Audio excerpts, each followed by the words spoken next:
Good morning, and welcome to another Seize the Day.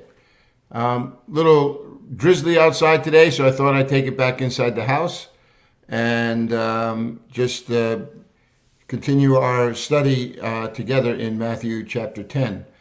I trust you're waking up and having a really good night's sleep. As for myself, yesterday was a great day. Just getting back in the swing of things after the Memorial Day weekend. And just had an opportunity just to kind of regroup and get things moving along. So we're excited for the remainder of this week. I am thankful for our times together. It's a morning discipline, right? That just keeps us focused on the Word and concentrating on learning some new things from the scriptures together. So today is Wednesday, July the 6th, right? I'm just going to put this up here so that everybody coming on would understand what day it is. And so today is Wednesday, July the 6th, and we get an opportunity to spend the morning together. So grateful that you're here. And we have been engaged now in a new study called Next Steps. It's a look back on the implications of the teachings of Jesus on the Sermon on the Mount and on the miracles that Jesus has been performing in chapters 8 and 9. All of which the Apostle Matthew has been giving us some insight into the work of Jesus, but also calling us into this same mission. Jesus has implicitly said that throughout his Sermon on the Mount, right? He would say things to you and me like, we are the salt of the earth, we're the light of the world. We are being enlisted into this movement, right? Adopted into the family of God, that we might go and play a part in the world around us. And so we're told not to lose our saltiness or to let our light be hidden. Instead, we are to engage the world on his behalf and begin to demonstrate something more and more of what it means to be Christian. So we've been asking then this new question that arose as a result of Jesus saying to us, pray to the Lord of the harvest that he might send forth workers into his field, because the harvest is plentiful and the workers are few. So Jesus, after doing all of his miracles, is now explicitly calling disciples more and more to engage in this same work that Jesus has begun. And what is that work? That is a work that has been all about the kingdom of heaven. Jesus came to reveal to us again the promises that God had made and how he is going to go about to fulfill them. And so, first off, Matthew wants us to understand that Jesus is this promised Messiah that was to come. And then secondly, the mission that Jesus is engaging in, teaching in the synagogues, preaching the good news of the kingdom, healing all kinds of sickness and disease. This is what's marking out the ministry of Jesus. And so at the end of chapter 9, Jesus then is asking us to pray and engage. And then that's why when we get to Matthew chapter 10, what do we realize? In Matthew chapter 10, Jesus is actually selecting the 12 apostles. These 12 will become the forerunners, along with Jesus, in establishing this kingdom work, bringing credibility to the words that Jesus says, demonstrating that this authority now has been is being delegated. And so think about the implications of that. Jesus takes the 12 and delegates authority to them, and then calls us into this very same service. By the end of Matthew, we're going to receive this great commission, right, to go out into all the world and in his authority represent him. Truly, living up then to this idea that we are to be the salt of the earth, the light of the world. So I say all of this to you so that we would begin to understand a little bit more about what the mission of Jesus entails, right? That's this big question before us then. If Jesus is calling us into this mission, then what does this mission really entail? And we saw one of the things was the giving of authority. Jesus is promising that that they will be able to do the things that he has done. They will go and proclaim the kingdom of heaven in word and in deed. They will go out, and as he tells them, they will do many of the miraculous signs that Jesus has been doing, demonstrating that they go in his authority as apostles. And if you remember, the word apostle means one who is sent with authority. When you think of the word apostle, think of the word ambassador, one who represents the sender, right? So we're out there representing Jesus on one level.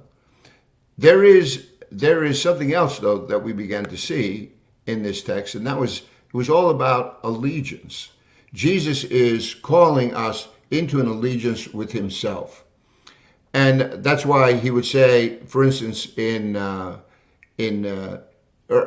on in Matthew 10, in the first couple of verses there, he says that he sends them out with instructions. And so what I'd like to do is go back to Matthew chapter 10 and begin to look again at what does the mission of Jesus truly entail. Well, we first saw that this allegiance is going to require focus. He's telling us where to go, and the reason behind this is because he wants all of the household of Israel, right, to understand that the Messiah has come. Jesus is intent on demonstrating that he is the Messiah, God's Redeemer. And he's not going to totally ignore, the Gentiles, nor the Samaritans. In fact, he's already begun to have ministry with them, right? Roman centurion, the Samaritan woman at the well, just two examples in the scriptures. But Jesus wants the nation of Israel to know that the one in whom they had placed their hope has come and is among them. And all of his words, all of his activity is just meant to underscore the authority that he really has. So look at Matthew 10 and verses 7 through 8. He says, as you go, I want you to preach this message. The kingdom of heaven is near. And you know that the kingdom of heaven is near because he says, you will heal the sick, raise the dead, cleanse those who have leprosy, drive out demons. And then he says, freely you have received, freely give. Isn't this the pattern that Jesus has demonstrated to us? It is a pattern that we see that he took in the Word on the Sermon on the Mount, but it's also a pattern that we see Jesus in the performance of the miracles.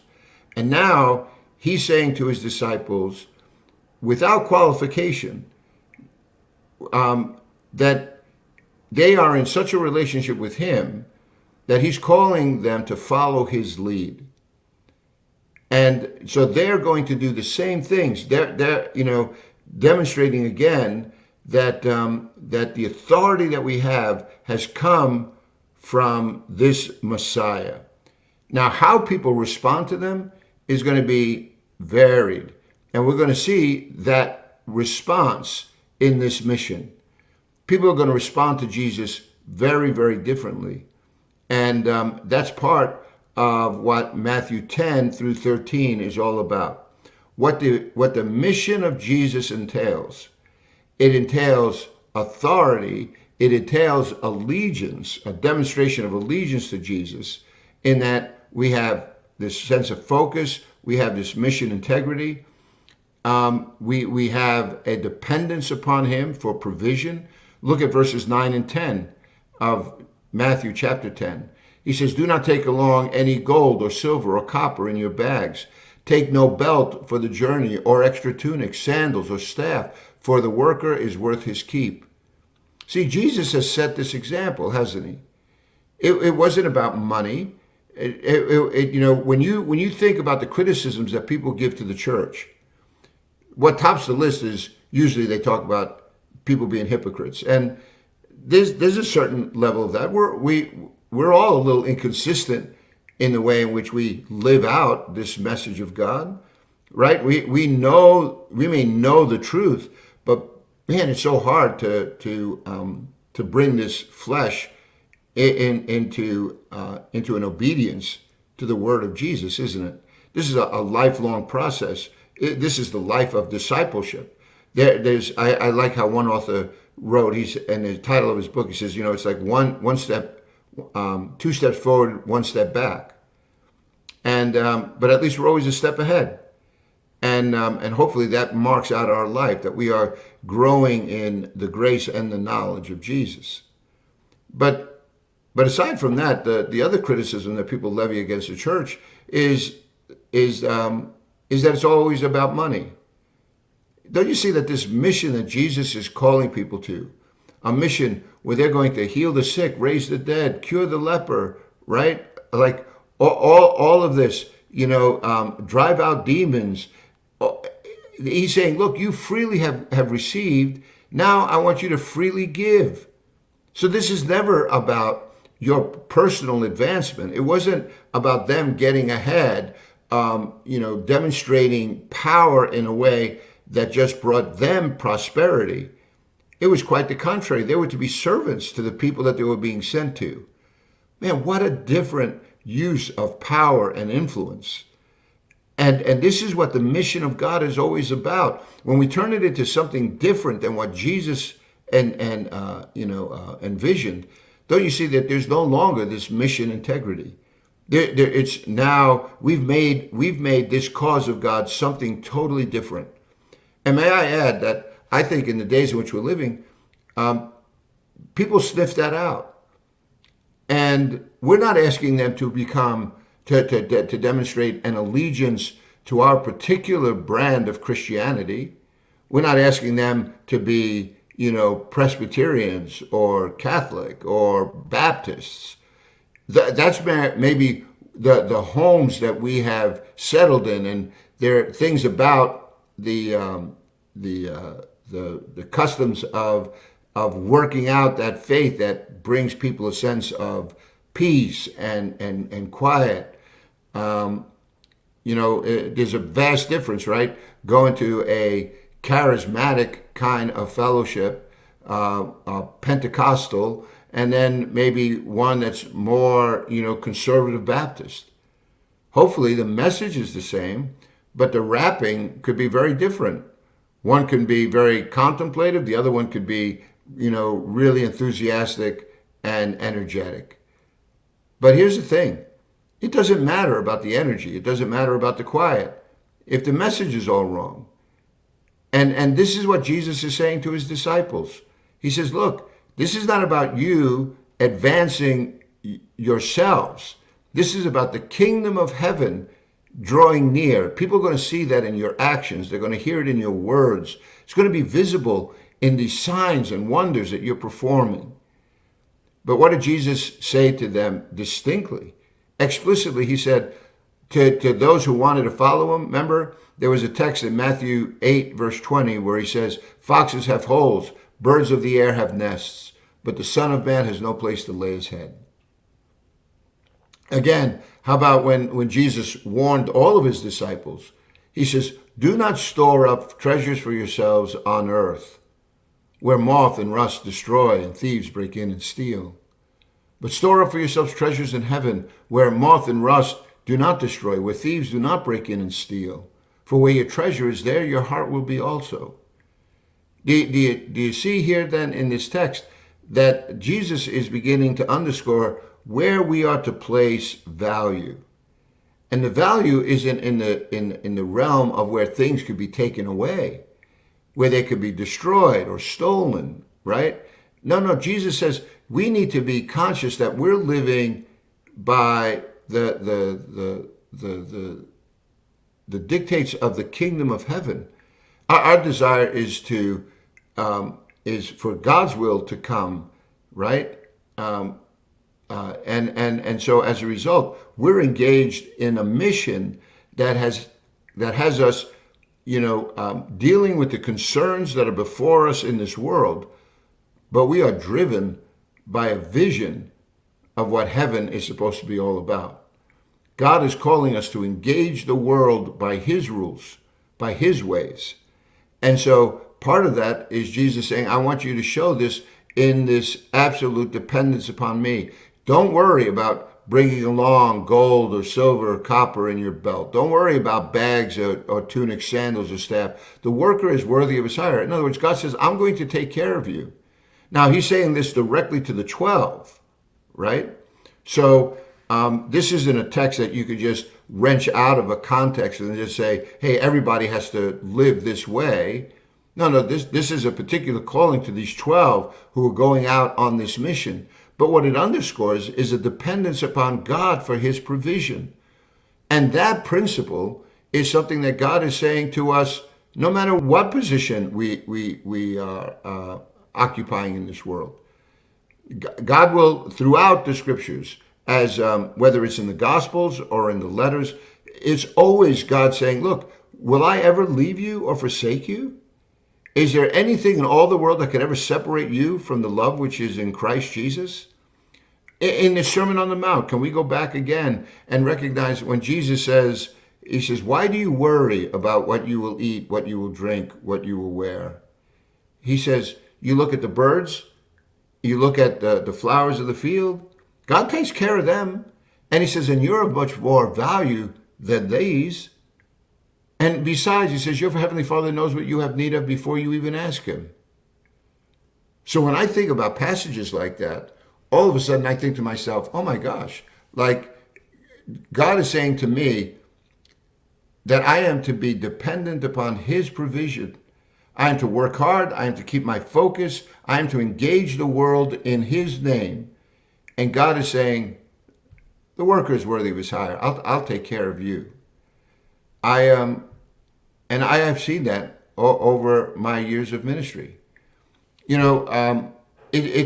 It's kind of like God has given us this field, and he promises to feed us.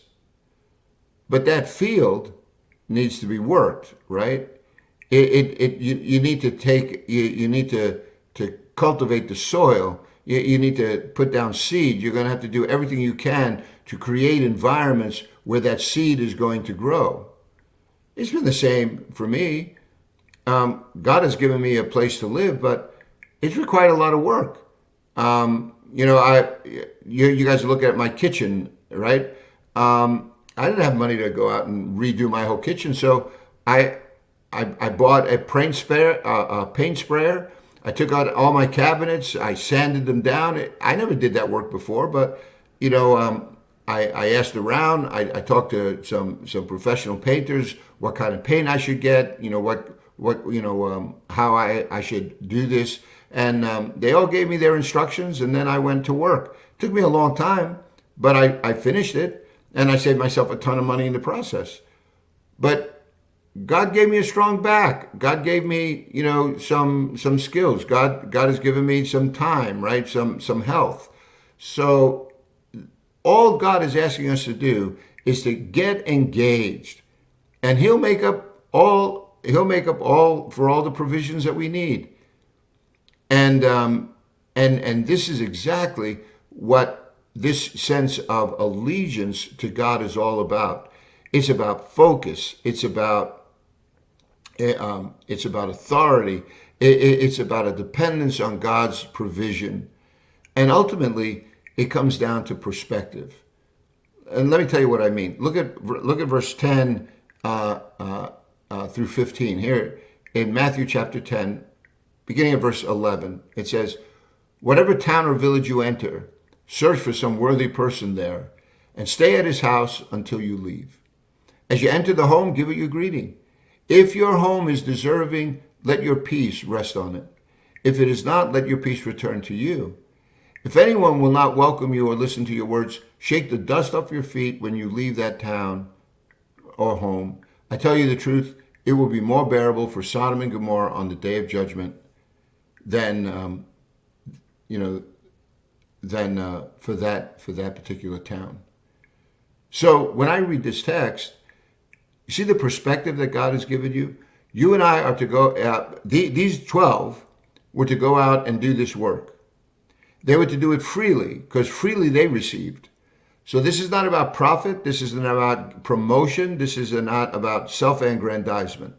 This is always about proclaiming the kingdom of heaven in power and in word. And that's what they're doing. They're to do that, mindful that God will provide for them along their journeys, so they give themselves to the task at hand. And secondly, here, we also see that God is calling them to a certain perspective. Do you notice he says how the word "if" is used in this passage? If the home is deserving, if anyone will not welcome you, like here's the conditions are met by the responses of the people. They're not on you. You're not responsible for that result. You have to relieve the results to God. All we're being asked to do is to be these messengers. That's what these 12 are being asked to do. They're being asked to represent Jesus in word and in deed. The results, they leave it to God. God ultimately will be the judge. Isn't that what he's saying here? When he says, I tell you the truth, it will be more bearable for Sodom and Gomorrah on the day of judgment than for that town? Why? Why would it be more bearable? Why does he draw the analogy of Sodom and Gomorrah? Well, if you know the story of Sodom and Gomorrah, it said two angels came and destroyed the town because of their licentiousness, right? They were so rebellious against the things of God. They had become, violent and hostile, and as a result, God brought judgment upon those cities. Well, here now the very Messiah has come to his own people. The Messiah has come preaching the good news of the kingdom of heaven, teaching them again of what it means to be a citizen of this heaven, and demonstrating it in power and doing miracles that have never been done before in Israel. The blind receive sight, the dead are raised, right? The lepers are cleansed, people that are sick are healed. All of these signs, and yet to have a response where people reject him. See, this is why the mission of God, what it entails, is that you and I are to live with a perspective that we do our best, and the results have to be left up to God. It takes all the pressure off of you and me. See, what that's saying is it's not your job, it's not my job to convince everyone. Our job is just to be a good ambassador. Our job is with passion, right, with concern, to go out into the world and love people like Jesus loves us. That's what he's calling us to do. And consequently, that's the message that we ought to be bringing to the world before us. Let's go on a little bit further now. So there is this sense of authority, right? And there is this sense of allegiance. There's also one more thing that I want you to see, and that is what I'm calling personal commitment. And I'm putting it down here so that that you and I would really focus on the texts that are right before us. So in Matthew 10 now, we're going to look, and it's going to require an allegiance to Jesus, yes, but a commitment that goes far beyond this. So let's look now again at Matthew chapter 10 and this idea of personal commitment. Let's read from verse 16. Jesus says, I'm sending you out like sheep among wolves. See, like going out into the world right now, there is this tension, right? The tension is existing here between God's ways and the ways of this world. Man has created that chasm. In our rebellion against God, which he calls sin, there has now been this distance. And man has always been trying now to do his own thing, right? To find his own way. They have rejected God's will and God's ways in favor of their own. But now look around at the world around us. Is it a better place? In the days in which we're living, people want to appear as if they are, socially awakened. But has it really solved any of the problems? Has there not become a deeper rift sometimes within our communities? Do we not see even on days like our Independence Day such division, violence in our streets? Poverty it hasn't gone away. In many places, it has just widened. Yeah, see, we're not looking for the solutions to the deepest problems of man in legislations and governments. Jesus is saying, look, I send you out like sheep among wolves. But notice what he says. He says, be shrewd as snakes, innocent as doves. I want you to exercise discernment. Notice this, being shrewd and innocent. So it's not that I'm going to be so aggressive again for my own agenda, but I'm going to be shrewd. I'm not going to allow this world to conform me more and more into its image. I'm not going to negotiate at the table of my adversary, right? I am to be awakened. I have this mind of Christ right now. I have a mission focus. And he's saying, I want you to recognize you're like sheep going out amongst wolves. Be shrewd as snakes, innocent as doves. Be on your guard then against men. Because notice what he says. He says they're going to hand you over to the local councils. They're going to flog you in their synagogues. You realize that what he's saying to them is expect persecution. Verse 18, he says, on my account you will be brought before governors and kings as witnesses to them and to the Gentiles. So when you stand before governors and kings, these 12, right? He's saying to you and to me, you actually are going to be my witnesses to them and to the Gentiles. In a little while, we're going to read about Jesus's Passion Week. Did he not stand before Pontius Pilate and tell Pilate in a very sobering way, when Pilate looked at Jesus and said, do you not realize that I have the authority to set you free? Jesus had been arrested for no reason, had been flogged for no reason. And now he stood before Pontius Pilate, and Pontius, who could find no fault in him, says, was wanting Jesus to give an answer. And he said, do you not realize, basically who you're talking to? I have the authority to set you free. And Jesus looks at Pontius Pilate and says, you have no authority over me except that authority which my Father in heaven has given to you. He says, it's for this reason that I've come.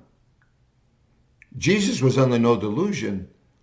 He knew that the requirement for the salvation of men was to pay a debt that they could not pay. To repair this breach between man's rebellion against the ways of God.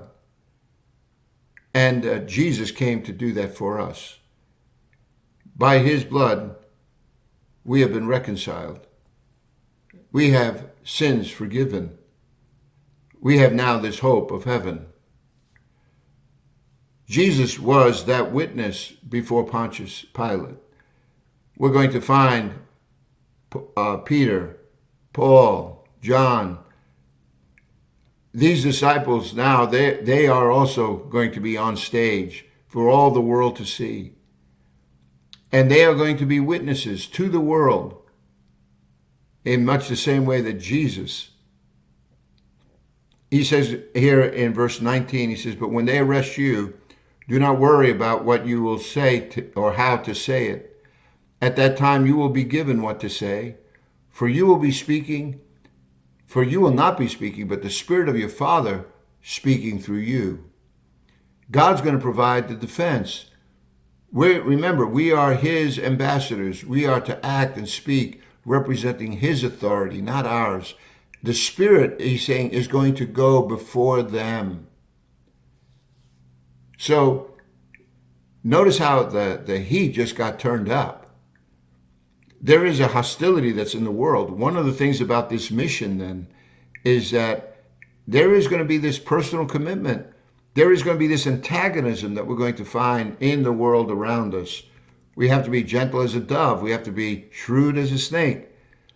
We're sheep amongst wolves.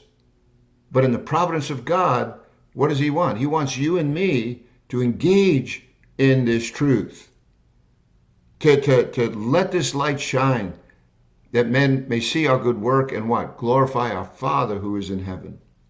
So friends, today as we open up this word, I hope this is encouraging to you. This is a substantive mission that God is calling us.